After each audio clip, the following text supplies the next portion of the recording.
All right, everybody. Welcome into the Hoops Rehab Show on a Monday night. We got a huge show tonight. Talk about the Lakers and OKC. Talk about all the injuries around the league. Some of the all-star injuries that are going crazy. And football is over, but some fights in the NBA are back. How you doing, Eric? They back. Doing good, man. Doing all right. I think tonight was probably the most frustrating of Laker losses this season, which I'll get into as far as why. Yeah, it was a tough one, but yeah, a lot of NBA action out there tonight. But yeah, can't believe football's over, but it's basketball time. Yeah, I mean, definitely a winnable game tonight. Lakers lose at home against OKC. Kind of breakdown in the second half, especially the fourth quarter.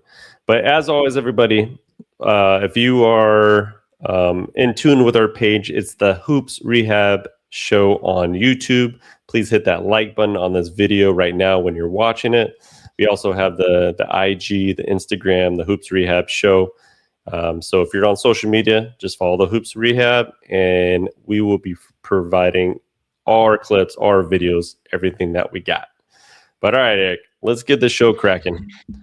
Let's talk about these Lakers who came into the game on a 3-game win streak, won 8 out of the last 11. For the most part, playing better on defense, playing better on offense. Got a little Luka Kennard trade, so we got a little shooter. You know, he had his debut on Saturday, which turned out to be pretty good, better than expected. So what were your thoughts kind of going into the game, especially knowing that SGA was going to be out and obviously Luka was going to be out? Yeah, I mean, obviously we knew it was a good test, regardless of Luka being out, because like as you said, SGA and Luka out. So I know teams are not in full strength, but pretty much everybody else was playing. So you can almost say they cancel each other out. And so the game started off okay. OKC did build the double-digit lead. Kind of reminded me of the Philadelphia 76er game last week, where Philly was had a good second quarter, and surprisingly, Lakers had a good third quarter, which has been a thorn on their side. But today was a little disheartening, just because, I mean, obviously it's good they showed some fight. It's good that it wasn't butt whooping. But it just kind of showed that I feel Lakers are just kind of worlds away from kind of competing with teams like this, especially down the stretch. OKC was like, you know what, let's put the clamps down. Let's go to our main guys kind of down the stretch to get a bucket when needed. And so Lakers, they have a tough back-to-back, or had a tough back-to-back with OKC tonight, San Antonio tomorrow. They got Dallas to finish off things on Thursday. I thought it was really important to somehow, some way get 2 out of those 3 out of San Antonio, OKC, and Dallas. And I think today's loss is going to lead to tomorrow probably some guys not playing, and most likely being a loss there as well, even though, you know, obviously there's no guarantee of that. But that's what I'm thinking with this one. And so saw some flashes of some good things. You did say Luke Kennard. I didn't like that it only took 5 shots. I just realized 24 minutes, 5 shots. Got to figure out a way to put up that rock a little bit more. But yeah, what did you see? Obviously a frustrating night overall.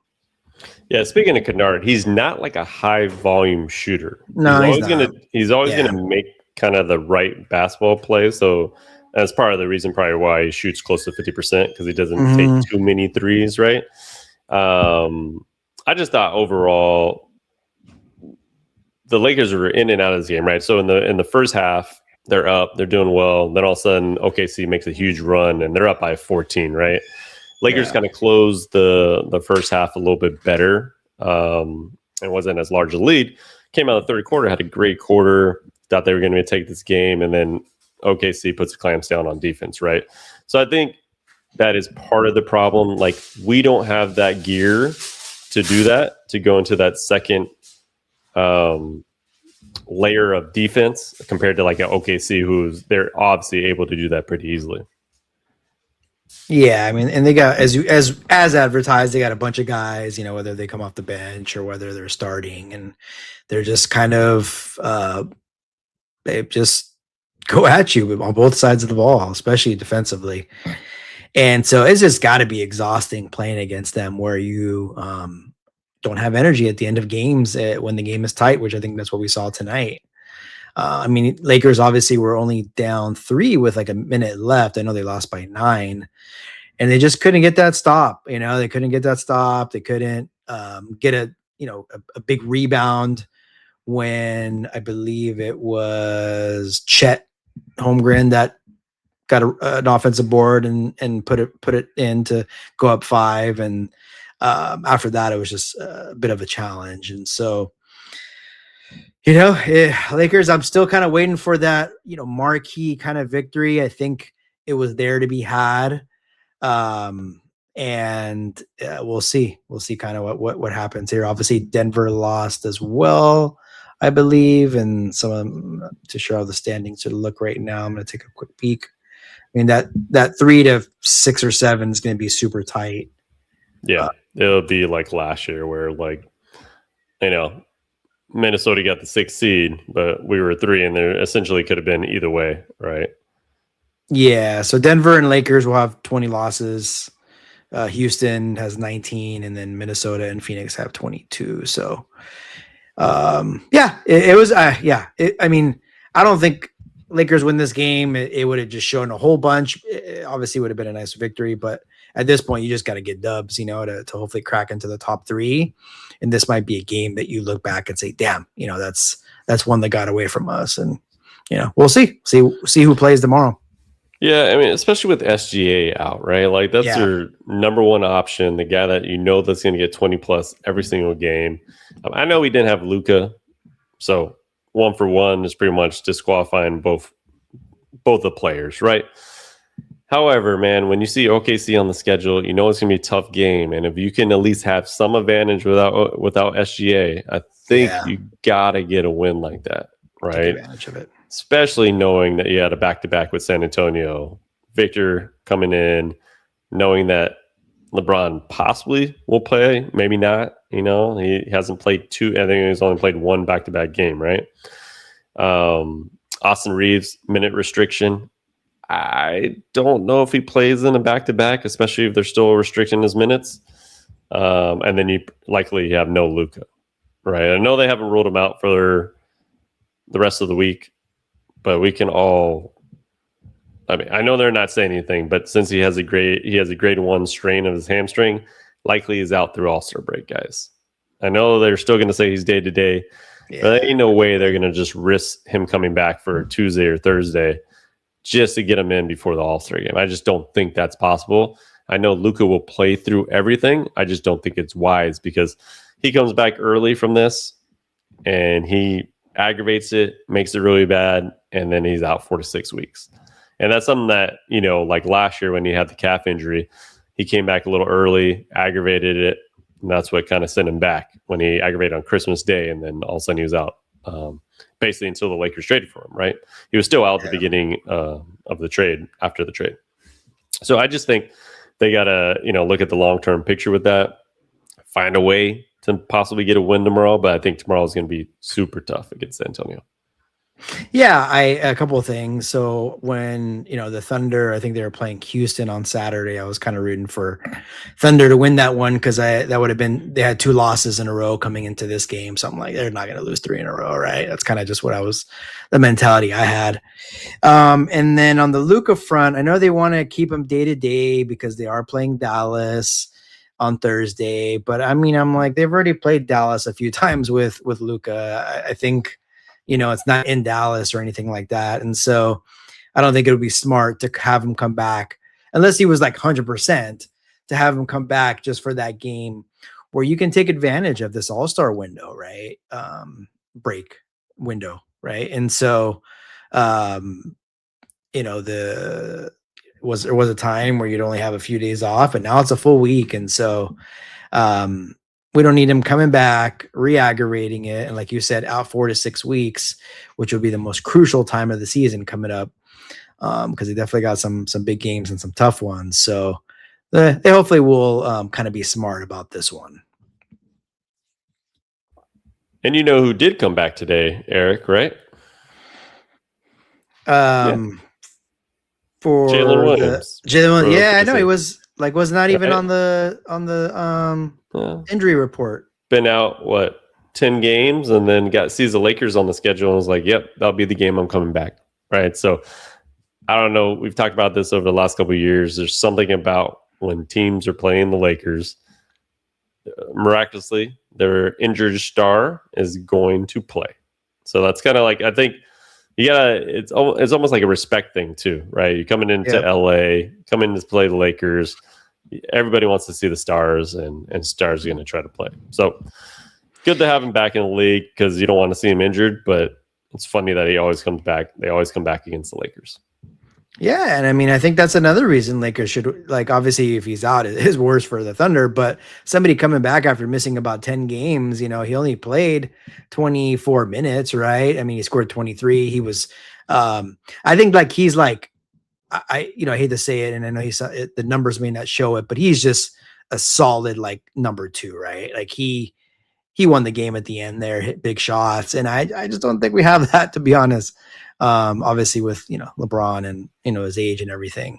We don't have a number 2. I think we do have a number 2 and I guess a number 3, but I don't think we have a guy that plays on both ends like he did the last couple of minutes. Yeah, I knew that I was going to get something out of you, and I was thinking it. I was like, I got to bring that up because last 2 minutes he was scoring on offense and he was D'ing up on the other end. Yeah, we don't have a two-way player like that. No way. Yep. And LeBron was obviously at one point in his career, but not anymore. And I mean, I think that's going to be the Lakers' Achilles heel, right? When we get into the playoffs, offensively, can we beat every team in this league? Possibly.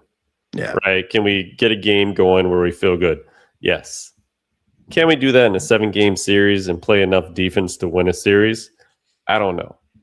Like, I just feel like it's going to be games.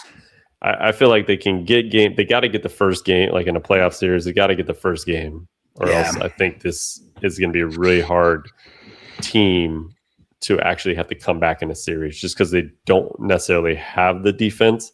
They've played defense in spurts, and they've been playing defense better lately with Vando, Marcus Smart, and kind of playing more of a collective unit. I just don't know in the playoff atmosphere if we're going to be able to do that the way OKC can, obviously.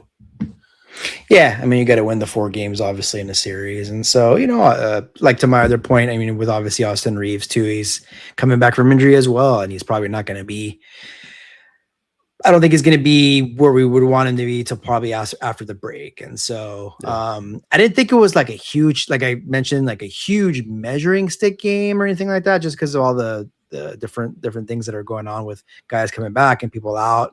But it's just like one of those things you got to just pick up W's. And like you said it best, if you're playing the Thunder without SGA, you got to find it. And at home, you got to find a way to get that done. And they just didn't tonight. Yep. So Lakers go down tonight. They got San Antonio tomorrow, which, like we said, it's going to be a difficult game. Not sure if LeBron's going to play. Not sure if Austin Reeves is going to play. We'll find out probably later in the afternoon tomorrow. But regardless, have to figure out a way to scrap out a victory, because you don't want to go limping into the All-Star break, especially with the momentum that they've had recently. Yeah. Yeah, it looks like San Antonio is kind of solidifying themselves as like a clear-cut, like the second seed in the West. And so it'll just be down to like that 3 to 7 technically. See what happens. Yeah, I mean, San Antonio hasn't gone away.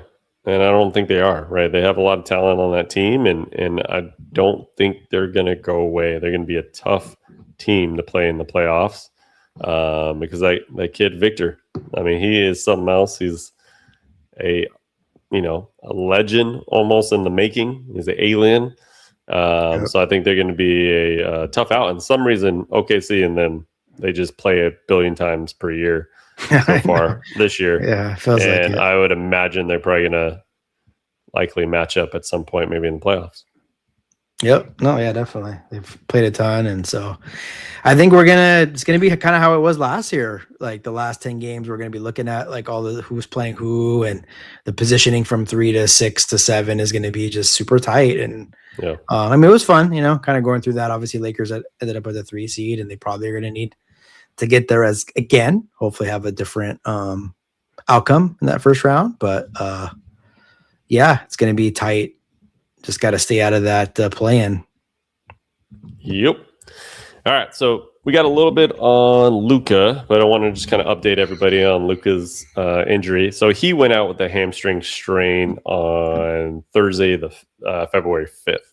So typically, like I've always said, if you got a grade 1 strain, which is like the lower level strain, they've already categorized it as a strain. So it has to be a grade 1. Can't be like a grade 0 or anything like that. Gotcha. I know they're saying day to day, but realistically, this takes 1 to 2 weeks to heal.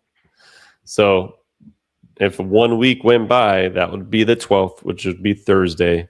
And I highly doubt he's going to play that game against Dallas.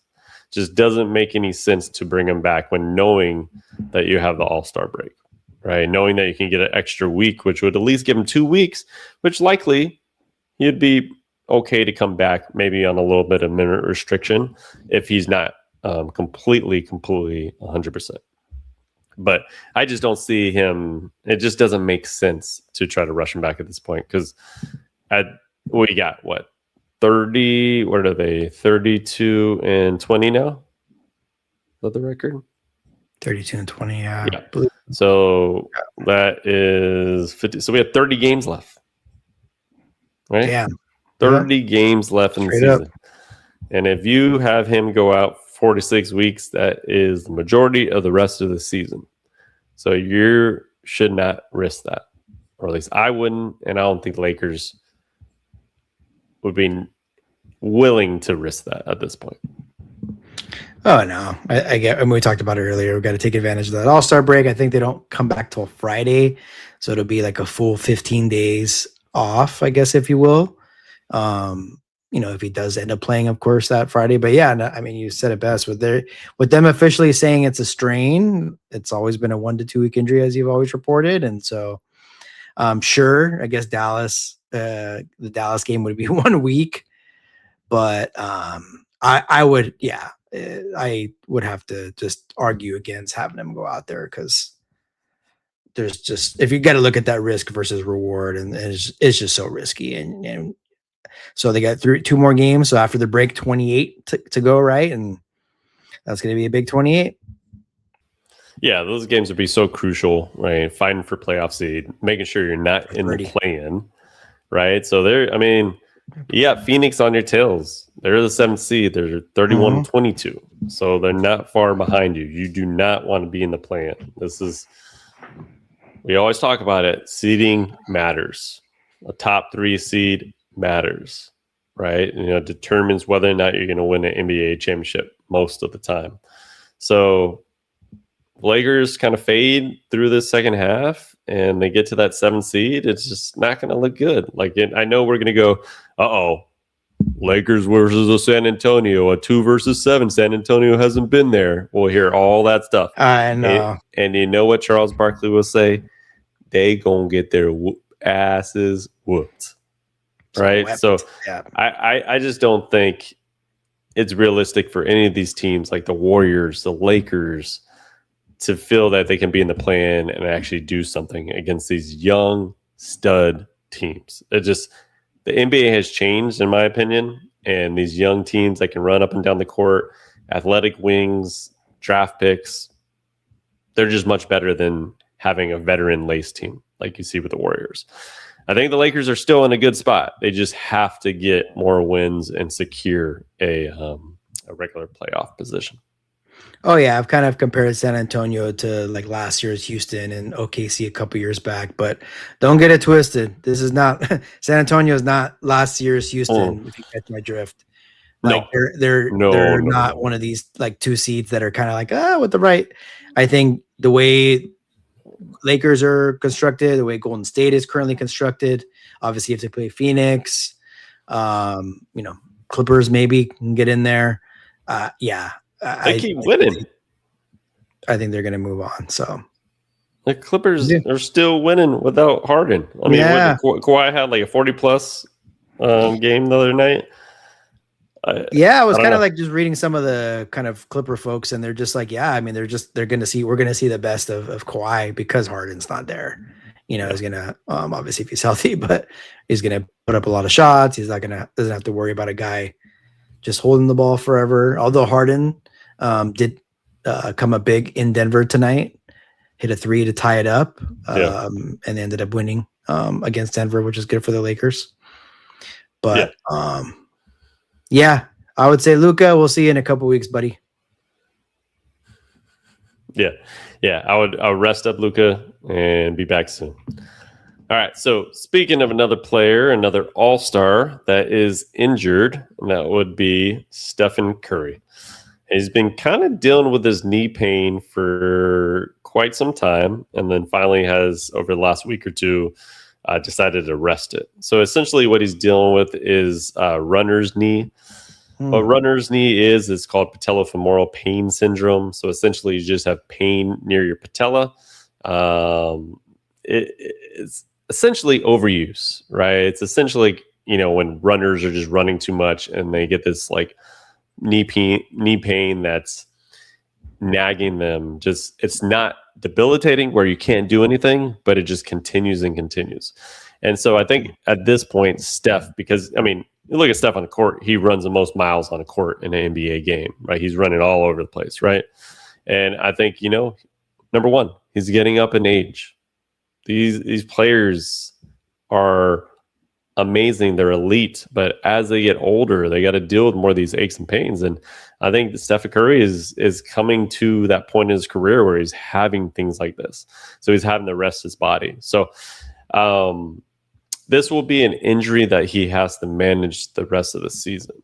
I wouldn't necessarily say it's going to be completely gone, but he'll learn to manage it. And by decreasing some of his load right now and just not playing, that will just help him kind of in the long run to make a little playoff stretch run for the Warriors.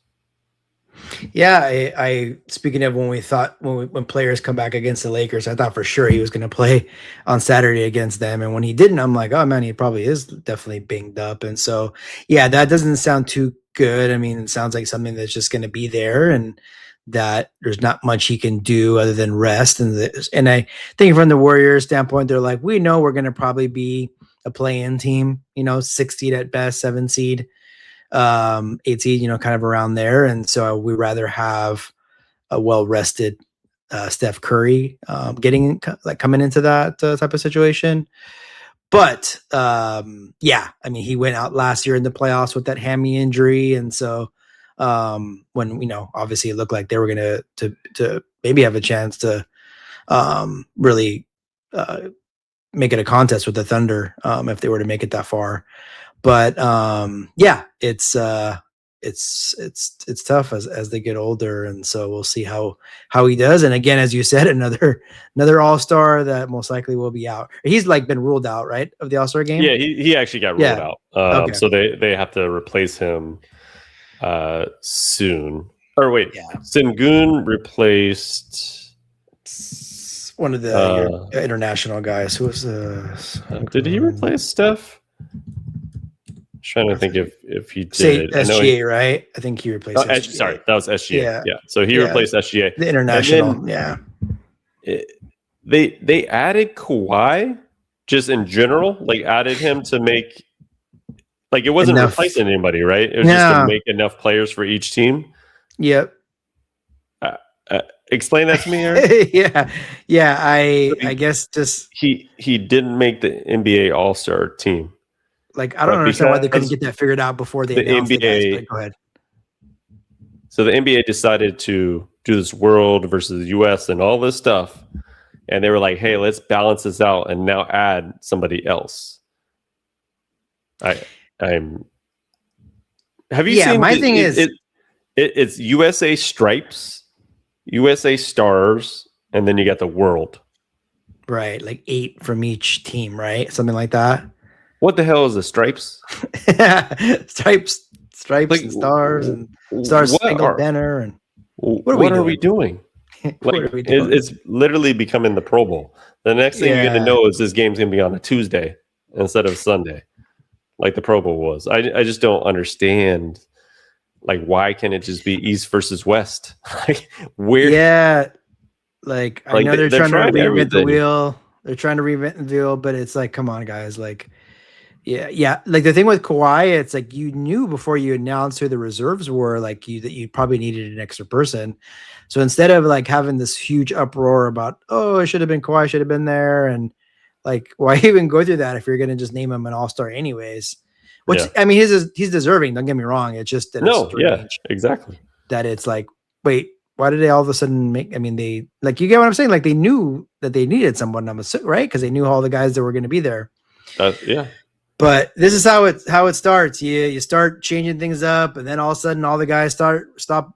Not that they don't want to play, but like any kind of nagging injury, they're not going to play, and then it's just going to be the end of the weekend that we used to all look forward to. Pretty Yeah, because sad. essentially you got SGA out. You're gonna have Steph out. Steph's gonna have to be replaced by another player at this point, and then you got Luka, who, I mean, I wouldn't think it'd be smart for him to play in the All-Star game, so he'll likely be replaced, or they'll just have him there and he'll play his 2 minutes, run up and down the court for a second, and be done.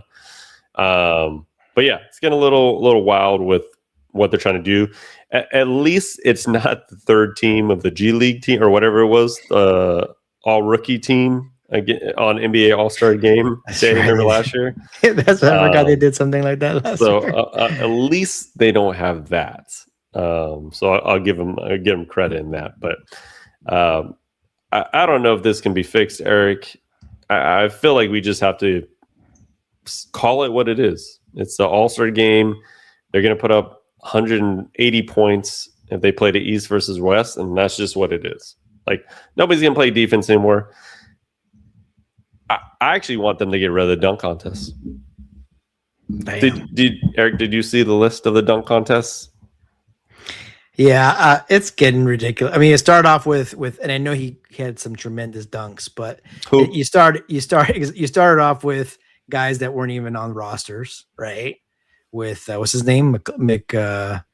McClung, right? He won like 3 in a row or whatever. Yeah, he was a great dunker, but he's not. He was never been on an NBA roster, pretty much.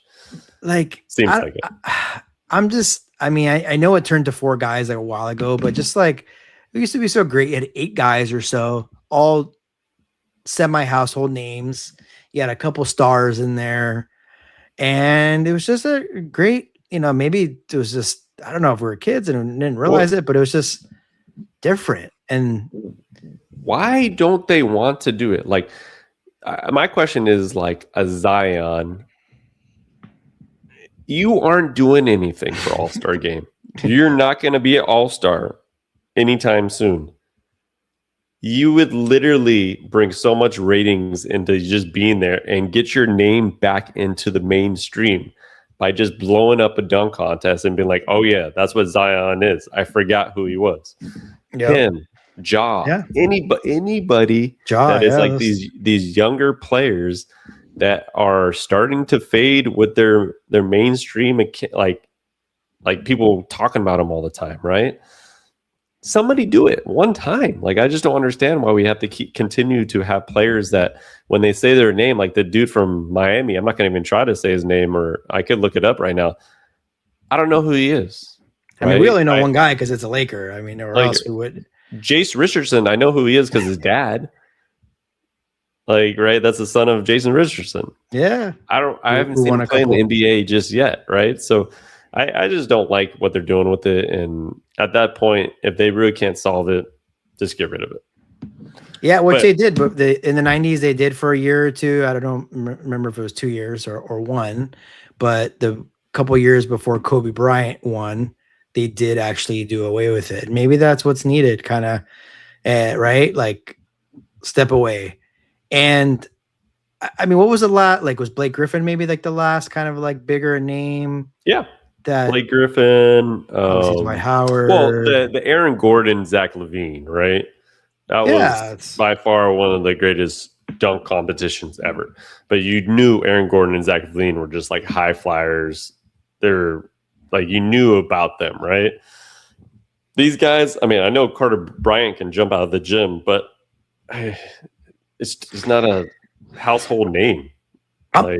I'm all for having some of these guys come to light, but it shouldn't be all the guys in the dunk contest. There should be 8 guys, and a few of them could be these type of developmental. 4 of these guys and the 4 kind of stars, right? Yeah. Because the problem with these, to me, is most of these players are so nervous when they do it, they miss multiple dunks, and that's what always kills the dunk contest. Yeah, is like when you look at the other dunk the Vince Carter dunk, every single dunk contest was clean. Like they were dunking on the first attempt most of the time, right? And like so, I think a lot of these young guys just get pretty nervous, and it makes it really difficult. Yeah, I mean. 100%, and it just gets sloppy because obviously the rules are always changing, and you get like multiple dunks in like a certain amount of time. And before it was just like 2 dunks or something per round, so it's changed, which is fine. But I wanted to ask before we kind of get to the next topic. Do you think, and we may have talked about this before, with LeBron not entering the dunk contest, did LeBron James kill the dunk contest? Wow, that's a big question.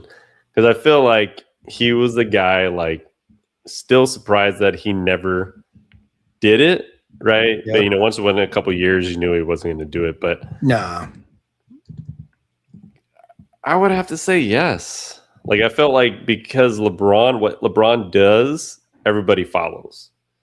And because he never did it, I don't think anybody else wanted to do it. And, like, to me, the greatest that we ever saw, Michael Jordan, obviously was in the dunk contest. Kobe Bryant was in the dunk contest his rookie year. Like all these guys we grew up on would definitely do the dunk contest. Vince Carter, like all these guys were there.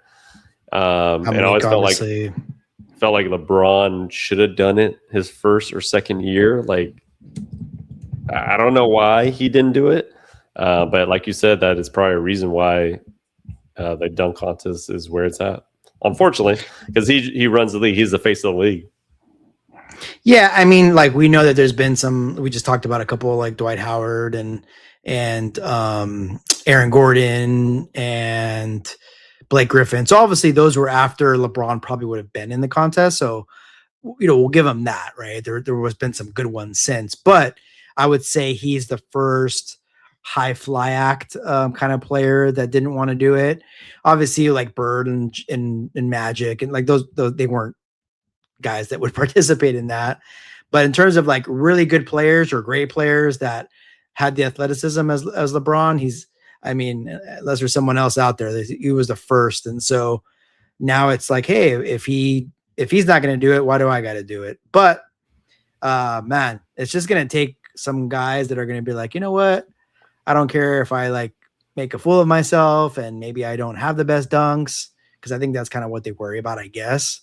Or else let's just cancel the damn thing, as you said. Yeah. I mean, it's gotten so bad that they invited Damian Lillard to be a part of the 3-point contest, and he hasn't even played this whole season. I don't want to hear like, oh, yay, we get to have Dame back. Yay, I'm excited. I'm sorry that he's injured, but that is disrespectful to all the players that are playing this year who are having great years, career years, shooting 3-point shot. And they're like, yeah, let's just bring Dame off of there because we need a little bit more steam, pristine for this competition. So I just think they're trying and reaching everything. But we can move on. We digress. Yeah, I mean, we can go on. Yeah, this was kind of not even on the obviously we wanted to talk about the injuries, but we don't want to get into the dunk contest, but we just had to. I mean, we saw those names. And so yeah, we'll see how it goes this year. I can only imagine how it's going to go, but yeah. But in some interesting news, did you see the news on Jayson Tatum today? That he was basically sent over to the G League team, which is always a good sign because they have to get practice in. Obviously, it's always hard to kind of get practices in with the main squad because of the schedule. They rarely ever have like open practices. So he needs to get some 5-on-5 time with the G League guys, and then he'll be sent back to the Boston team. But typically, when a player is rehabbing and coming back, once they have been initiated to the G League team to kind of get some reps in, there's usually a pretty positive chance they will be on a roster pretty soon. And it marks we are, I think, in the 8th month right now for Jayson Tatum. And do you know the 2 players that have come back at 8 months from Achilles? I saw you post it, and I kind of had forgotten that Kobe actually came back like rather quick. You know, I know he was a little bit of a like show of himself, you know, but and obviously that probably has to do with age a little bit, but yeah, I know he came back, and what was the second name? Wes Matthews. Matthews. Oh, he actually came back in like 7.5 months or something like crazy like that. I think it was like from March to October for beginning of the season. So I think it's pretty remarkable. Yeah. I think he is coming back. I don't think they would have delegated him to the G League without meaning he is coming back. Like, it just would make no sense to have him go practice with the G League. He would just be rehabbing and continuing with Boston, doing his 5-on-5 with the coaches and kind of going about his way. He is coming back, likely. I won't say positive. I won't say 100%. He's likely coming back to a Boston Celtics team that is in the East Coast, tied for the 2nd seed, pretty much like been playing so well without him that if you add a Tatum and you can kind of get him going over the next 25 games, you get at least, say, 25 games with Jayson Tatum, I think the Boston really could make noise in the East. What do you think? Yeah, I mean, there's so many thoughts about this. We're obviously surprised because I think we had heard a couple weeks ago that it seemed like it wasn't that he still needed time, and so I think you had talked about that we needed to see something in February because he ain't going to come back in April and go on a playoff run, coming off an Achilles injury, just having 5 or 10 games under his belt. And so if you do get more like that 25. And they are the 2 seed. And I think we talked about how that's going to play a factor.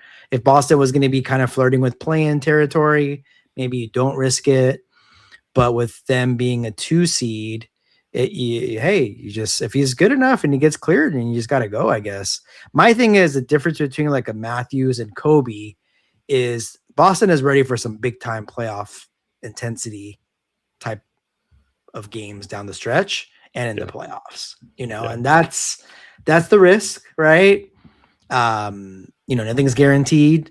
Obviously, Boston is playing really well without him, and sometimes you bring in someone and it kind of messes it up a little bit. But at the end of the day, we know if Boston's going to go anywhere, they're going to need a pretty healthy Tatum to get him there. So, yeah, I mean, as you said, I mean, you would know best. All signs are pointing towards him coming, and so if he can get 20 games at least or so under his belt, yeah, I mean, you got to put him up there with a couple of those top teams in the East.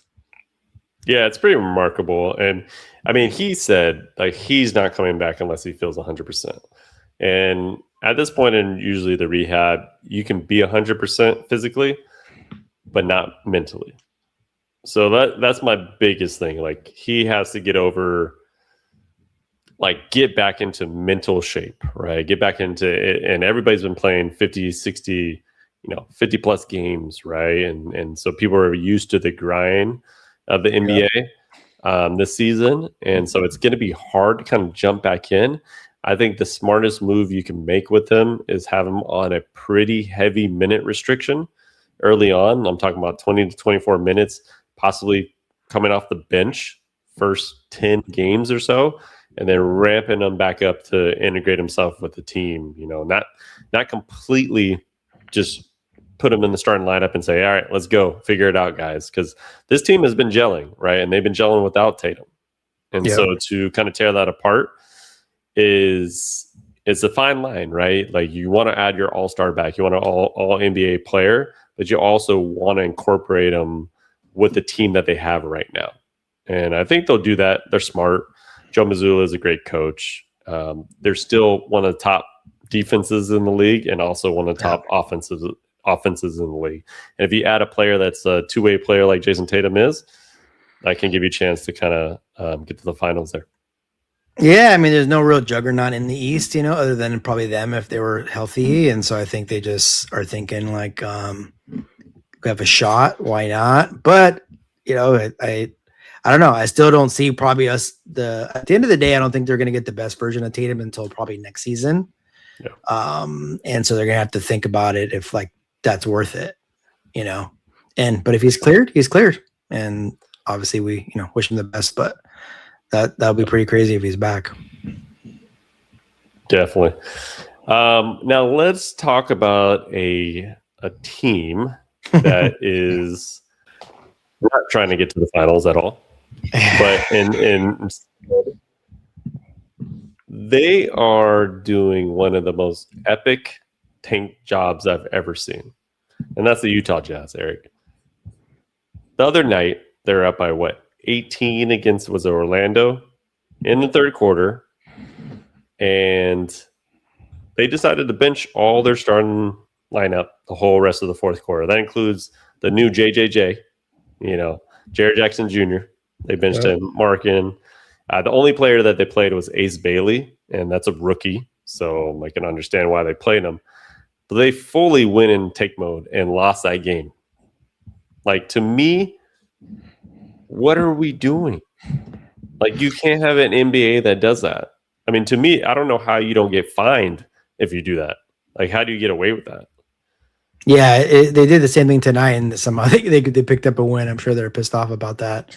They're probably like, "Damn it, not for the cause." Whoever was off the bench, but yeah, I mean, we've seen some pretty obvious ones, but this is getting pretty bad, and I'm assuming the NBA is going to probably step in at any moment here. At least, I mean, maybe not during this season, but there's something that's going to be brewing because of it. Because honestly, Utah has been in full tank mode for like 5 years now.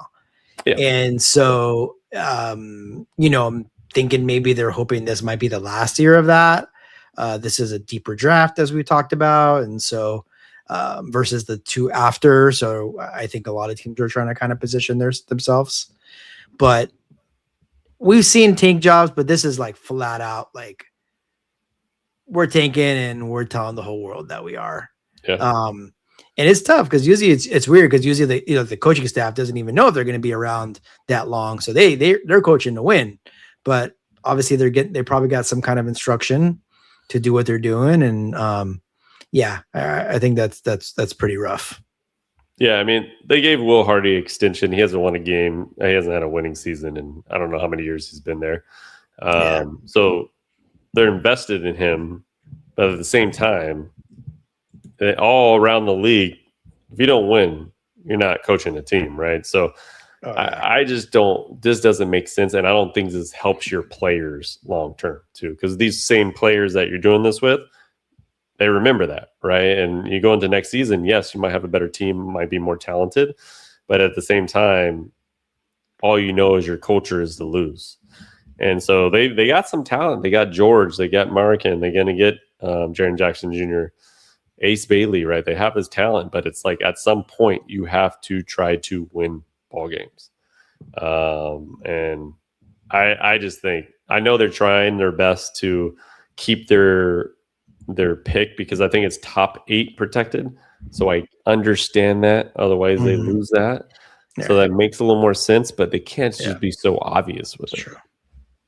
Yeah. When you throw that into there, and then I don't think they've gotten like a number 1 or even 2 the last like few years. And so nothing is guaranteed. I mean, hell, obviously Dallas got the first pick last year and Atlanta the year before, or I don't know if it's the year before or the year before that. So it's pretty bad. Yeah, for sure. All right. So since football's over, they decided to have fight night tonight in the NBA.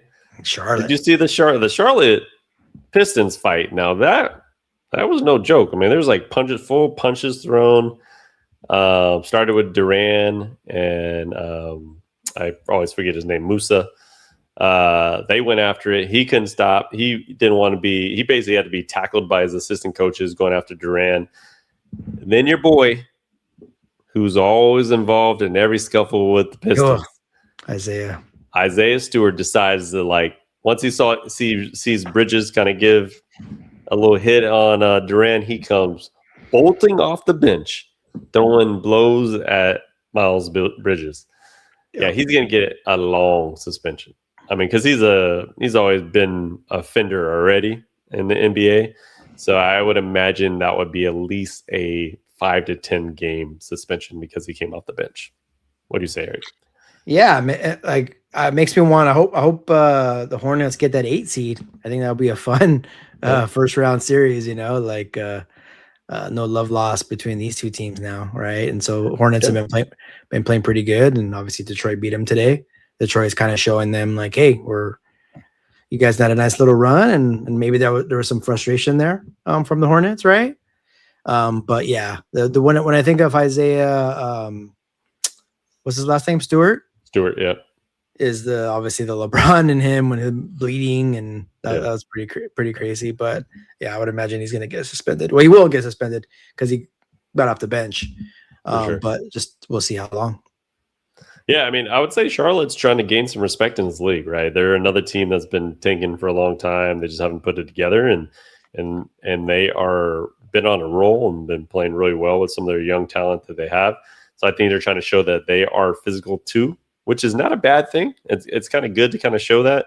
I remember Detroit doing this over the last couple of years. They were kind of creating that bad boy image, and then now you got a number 1 seed in Detroit who plays great defense, and they also have a good offense. I think they're number 2 in the league in defense, so net rating, right behind OKC. So they're definitely a really good, talented team. So it's a good measuring stick for the Charlotte Hornets there. Yeah, they had won 9 straight Hornets coming into the game, and so was a pretty close game, and so it'd be definitely a battle. Or I mean, I think Detroit would probably take it, but it would be fun after seeing what happened tonight. Definitely, they're up and coming. Detroit, man, from what they were a few years ago to now, is pretty remarkable. Just what they built there with a lot of depth and just a lot of young, just ballers. And so, it's been a good first half of the year for them. Yeah, they're going to be the favorite to get to the finals on the East Coast. So, pretty amazing to see that. Yep. All right, Eric. Before we get out of here, you got anything else to kind of add? No. We'll see what Laker team is out there tomorrow, but ready for this first half of the year to end. Definitely. All right, guys. So we'll be back on soon, but for now, the Hoops Rehab team is out. Peace out, guys. Peace.